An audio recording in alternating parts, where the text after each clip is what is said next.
அன்பார்ந்த நண்பர்களே, வணக்கம். திருமூலர் அவர்கள் அருளிய திருமந்திரத்தில் அட்டாங்க யோகம் பகுதியில் 3வது பாகமான ஆசனம் செய்வது பற்றி பார்த்து வருகிறோம். அந்த வகையில் இன்றைய தினம் வீராசனம் மற்றும் வஜ்ராசனம் ஆகிய 2 ஆசனங்கள் இன்றைக்கு செய்து காட்ட உள்ளேன். தியானம் செய்வதற்கு ஏற்ற ஆசனம். வஜ்ராசனம் அவர் கூறவில்லை என்றாலும் வீராசனம் செய்வதற்கான அடிப்படை இந்த வஜ்ராசனம் என்பதன் காரணத்தினாலே நான் முதல் வஜ்ராசனம் செய்து அதன் பிறகு வீராசனம் செய்து காட்ட இருக்கிறேன். மேலும் இந்த காணொளியில் தியானம் செய்வது எப்படி என்பது பற்றியும் கூற உள்ளதனால் அதை பற்றி ஒரு சிறிய விளக்கத்தினை தற்போது கூறலாம் என்று இருக்கின்றேன். தியானத்தில் நாம் முதலாக அஜபா தியானம் செய்வது எப்படி என்பதை பற்றி நாம் இப்பொழுது பார்க்கலாம். அஜபா தியானம் செய்யும் பொழுது பத்மாசனத்திலோ சொத்திகாசனத்திலோ அல்லது சுகாசனத்திலோ அமர்ந்து கொள்ள வேண்டும். கைகள் இரண்டையும் சின்முத்திரையில் வைத்து கொள்ள வேண்டும். பார்வை இரண்டையும் புருவ மத்தியில் பார்க்குமாறு சாம்பவி முத்திரையில் இருக்க வேண்டும். தியானம் செய்யும் பொழுது சாம்பவி முத்திரை எப்படி செய்ய வேண்டும் என்பது பற்றி பாடலின் 604 திருமூலர் அவர்கள் பின்வருமாறு கூறியுள்ளார். நாட்டம் இரண்டும் நடுமூக்கில் வைத்திடில் வாட்டமும் இல்லை மனைக்கும் அழிவில்லை, ஓட்டமும் இல்லை உணர்வில்லை தான் இல்லை, தேட்டமும் இல்லை சிவன் அவனாமே. இதுதான் பாடல். சாம்பவி முத்திரை என்பது பார்வை இரண்டையும் நடுமூக்கில் வைக்க வேண்டும். பார்வை இரண்டையும் புருவ மத்தியில் நம்ம வைக்கணும். இதுதான் சாம்பவி முத்திரை. இந்த பாட்டின் பொருள் என்னவென்றால், சாம்பவி முத்திரை வைத்து தியானம் செய்யும் பொழுது நம்முடைய உடலுக்கு தளர்வு ஏதும் ஏற்படுவதில்லை, உடலுக்கும் அழிவில்லை, ஓட்டமும் இல்லை, மனத்தினுடைய எண்ணங்கள் ஒடுக்கப்படுகிறது, உணர்வில்லை, தான் இல்லை. சாம்பவி முத்திரையில் தியானம் செய்யும் பொழுது உணர்வும் அற்று போகிறது, தான் என்ற ஆணவமும் அற்று போகிறது, தேட்டமும் இல்லை, விருப்பு வெறுப்பு என்கின்ற பற்றும் அற்று போகிறது. இவ்வாறு செய்வதன் காரணமாக சிவன் ஜீவன் என்பது சிவனோடு ஒன்று கலக்கும். ஜீவன் என்பது சிவனோடு கலக்கும். அதையே சிவன் அவன் ஆமே என்கிறார். தேட்டமும் இல்லை, சிவன் அவன் ஆமே. அதாவது நம்முடைய உடலில் இருக்கக்கூடிய ஆன்மா என்கின்ற ஜீவன் சிவத்தோடு கலந்து விடுகிறது என்பது இப்பாடலுடைய பொருளாகும். ஆக பார்வை இரண்டையும் பூர்வ மத்தியில் வைத்து தியானம் செய்ய வேண்டும் என்று தெரிவித்துள்ளார். அடுத்து சின்முத்திரையை செய்ய வேண்டும். சின்முத்திரை என்பது நம்முடைய பெருவிரல் ஆள்காட்டி விரல் இரண்டையும் ஒன்றோடு ஒன்று இணைத்து கொண்டு மற்ற 3 விரல்களையும் இவ்வாறு நீட்டி வைத்து கொள்ள வேண்டும். இது சின்முத்திரை ஆகும்.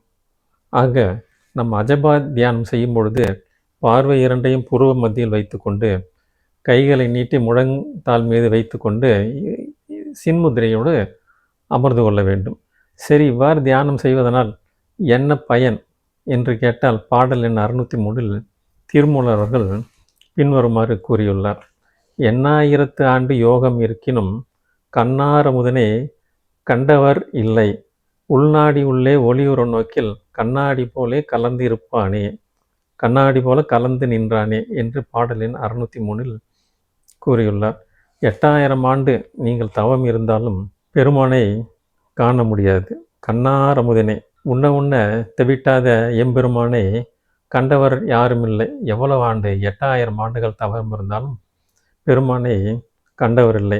ஆனால் உள்நாடியுள் சென்ற காணொளியில் சொல்லியவாறு அக்னி நாடியுள் சென்று சந்திர மண்டலத்திலே இருந்து யோகம் செய்யும் பொழுது இறைவனை கண்ணாடி போல கலந்திருப்பானே என்று சொல்லுகின்றார். கண்ணாடியில் நம் உருவம் எப்படி உடனே தெரிகிறதோ அதுபோல உள்நாடியில் சென்று சந்திர மண்டலத்திலே சூரிய கலையையும் சந்திர கலையையும் அக்னி கலையையும் ஒன்றாக இணைத்து தியானம் செய்யும் பொழுது கண்ணாடி போல உடனே, கண்ணாடியில் நம் உருவம் எவ்வாறு தெரிகிறதோ அதுபோல இறைவன் உடனே நம்முடைய ஜீவனோடு கலந்து நிற்பான் என்கிறது பாடல் எண் 603. ஆக தியானம் செய்வதனால், ஜெபம் செய்வதனால் ஏற்படக்கூடிய பயன் என்ன என்பது பற்றி நான் தெரிவித்துள்ளேன். சின்முத்திரையை செய்வது பற்றியும் இங்கு கூறியுள்ளேன். அடுத்து சாம்பவி முத்திரையையும் நான் தெரிவித்துள்ளேன். அடுத்து அஜபா தியானம். அஜபா தியானம் என்றால் உச்சரிக்கப்படாத மந்திரங்கள், அதாவது மந்திரங்கள் ஏதும் சொல்லாமல் செய்யக்கூடிய தியானம் தான் அஜபா தியானம். இந்த தியானத்தில் வந்து நீங்கள் மூச்சு சென்று வருவதை மட்டுமே கவனித்து இருக்க வேண்டும். மூச்சு நாசின் வழியாக உள்ளே சென்று வெளியே வருவதை மட்டும் கவனிக்க வேண்டும். இதுதான் வந்து அஜபா தியானம். இந்த தியானத்தில் வந்து மந்திரம் ஏதும் உச்சரிக்க தேவையில்லை. இதையே வந்து விபாசனா என்றும் கூறுவார்கள். ஆக இந்த காணொளியின் இறுதியில் வந்து அஜபா தியானம் எப்படி செய்ய வேண்டும் என்பதையும் நான் செய்து காட்டுகிறேன். அடுத்ததாக வீராசனம் மற்றும் வஜ்ராசனம் செய்வது எப்படியும் என்று செய்து காட்ட உள்ளேன். இந்த காணொளியை நீங்கள் இறுதி வரை பார்க்குமாறு கேட்டுக்கொள்கின்றேன்.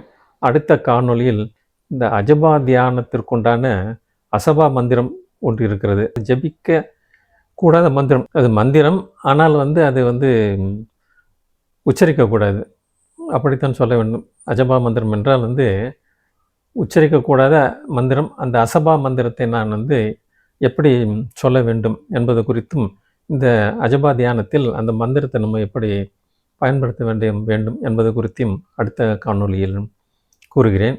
ஆகவே நண்பர்களே, இந்த காணொளியில் தொடர்ந்து பார்த்து கொண்டு வரவும். அடுத்த காணொளியில் மீதமுள்ள 2 ஆசனங்கள் செய்து காட்ட உள்ளேன். மேலும் இந்த அஜபா தியானத்தை பற்றியும் வந்து இதனுடைய தொடர்ச்சியாக அடுத்த காணொளியில் கூற உள்ளேன். சரி நண்பர்களை, வாருங்கள் நாம் ஆசனம் செய்வதை பார்த்துவிட்டு அஜபா தியானத்தையும் செய்வது எப்படியும் என்பது காணலாம். அன்பான நண்பர்களே, இப்பொழுது வஜ்ராசனம் செய்வது எப்படி என்பதை காணலாம். வஜ்ராசனம் என்பது முழங்காலுக்கு மேல் தொடையை வைத்துக்கொண்டு அமர்வதுதான் வஜ்ராசனம். வீராசனத்திற்கான அடிப்படை வஜ்ராசனம் என்பதனால் முதலில் நான் இந்த வஜ்ராசனத்தை உங்களுக்கு செய்து காட்ட உள்ளேன்.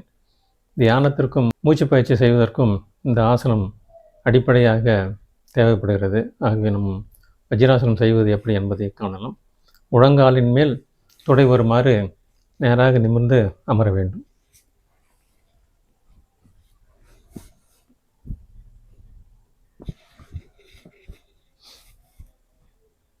நண்பர்களே, முழங்காலுக்கு மேல் தொடை வருமாறு அமர்ந்து கொண்டு விட்டேன்.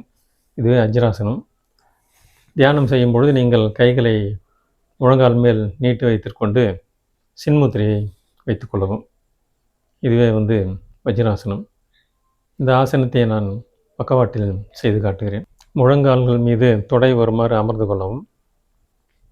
இடதுகால் பெருவிரல் மீது வலதுகால் பெருவிரல் அழுத்துமாறு வைத்துக்கொண்டு அமரவும்.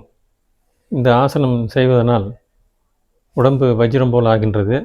வயிற்றில் இருக்கக்கூடிய வாயு பிரச்சனைகள் குறையும். ஜீரண கோளாறும் சரியாகும். மூச்சு பயிற்சி செய்வதற்கும் தியானம் செய்வதற்கும் குண்டலினி சக்தியை மேலேற்றும் பொழுது மகாமுத்ரா ஆசனம் செய்வதற்கும் இது வந்து இந்த ஆசனம் மிகவும் உபயோகமாக இருக்கும் என்பதனால இந்த வஜ்ராசனத்தை நான் செய்து காட்டுகிறேன். நேராக அமர்ந்து கைகளை சின்முத்திரையில் வைத்துக்கொள்ளவும். பார்வை இரண்டும் புருவ மத்தியில் வைத்துக்கொண்டு பார்க்க வேண்டும்.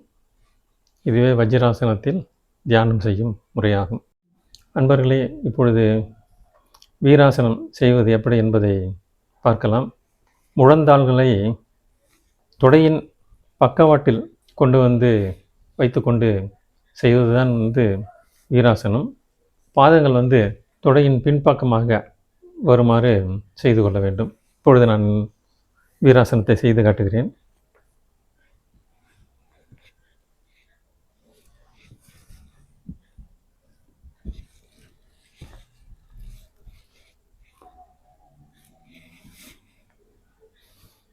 நண்பர்களே,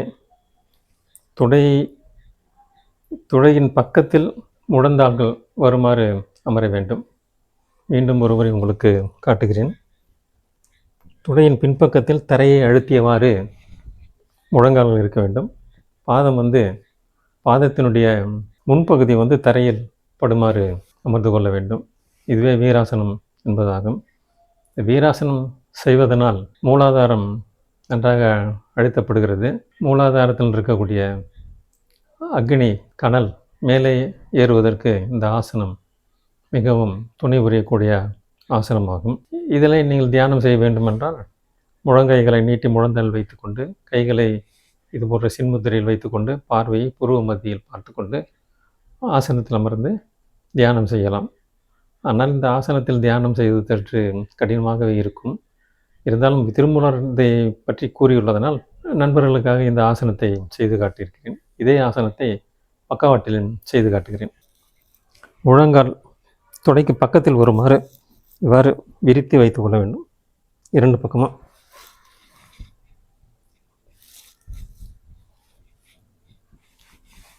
தொடையின் பக்கத்தில் பக்கவாட்டில் முழங்கால் வருகின்றவாறு இவ்வாறு நான் செய்வது போல அமர்ந்து கொள்ள வேண்டும். இதுவே வீராசனம் என்பது ஆகும்.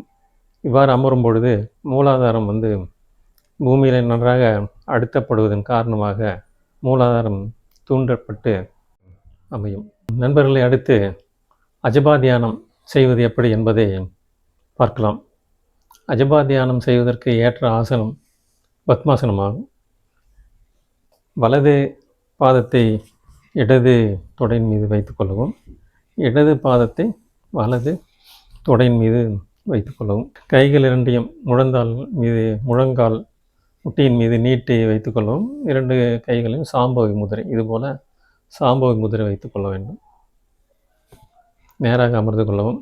பார்வை இரண்டும் புருவ மத்தியை பார்க்க வேண்டும். கண்களை திறந்து கொண்டும் செய்யலாம், கண்களை மூடியவாறும் செய்யலாம். இப்பொழுது செய்யும் பொழுது நீங்கள் இந்த தியானம் செய்வதற்கான வழிமுறைகள் என்னவென்றால், அஜபா தியானத்தில் நீங்கள் இந்த விபாசனா என்றும் சொல்வார்கள். மூச்சினுடைய போக்கை நீங்கள் கவனிக்க வேண்டும். மூச்சை இழுப்பதை கவனிக்க வேண்டும், மூச்சை விடுவதை நீங்கள் கவனிக்க வேண்டும். மூச்சினுடைய ஓட்டத்தை கவனிப்பதை இந்த தியானத்தினுடைய வழிமுறையாகும். மூச்சை உள்ளிழுக்கும் பொழுது கவனிக்க வேண்டும், வெளியே விடும்போது கவனிக்க வேண்டும். இவ்வாறு மூச்சை கவனிப்பதனால் மனமானது ஒடுக்கப்பெறுகிறது. செய்து காட்டுகிறேன்.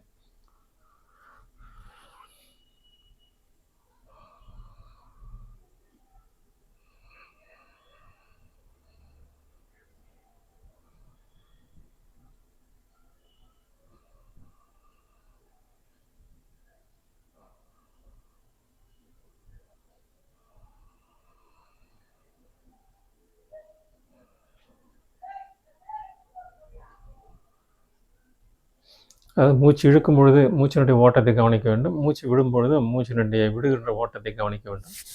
இதே ஆசனத்தை கண் மூடியவாறும் நீங்கள் செய்யலாம்.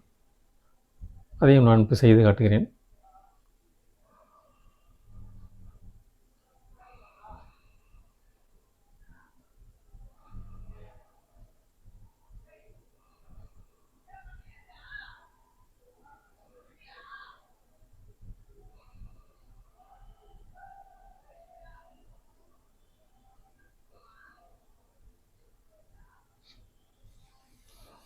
அன்பர்களே, இந்த மூச்சை கவனிக்கக்கூடிய பயிற்சியை செய்யும் பொழுது புருவ மத்தியில் நீங்கள் எண்ணத்தை குவிக்க வேண்டும். அவ்வாறு செய்யும் பொழுது உங்களது மனமானது எண்ணம் ஓட்டமானது தடைப்பட்டு மனம் ஒருநிலைப்படும். இதையே தான் திருமூலர் அவர்கள் பாடல் 604 நாட்டம் இரண்டும் நடுமூக்கில் வைத்திடில் என்று கூறுகிறார். அதனால் நாட்டம் இரண்டும் நீங்கள் நடுமூக்கில் புருவ மத்தியில் வைத்துக்கொண்டு இந்த தியானத்தை செய்து வர வேண்டும்.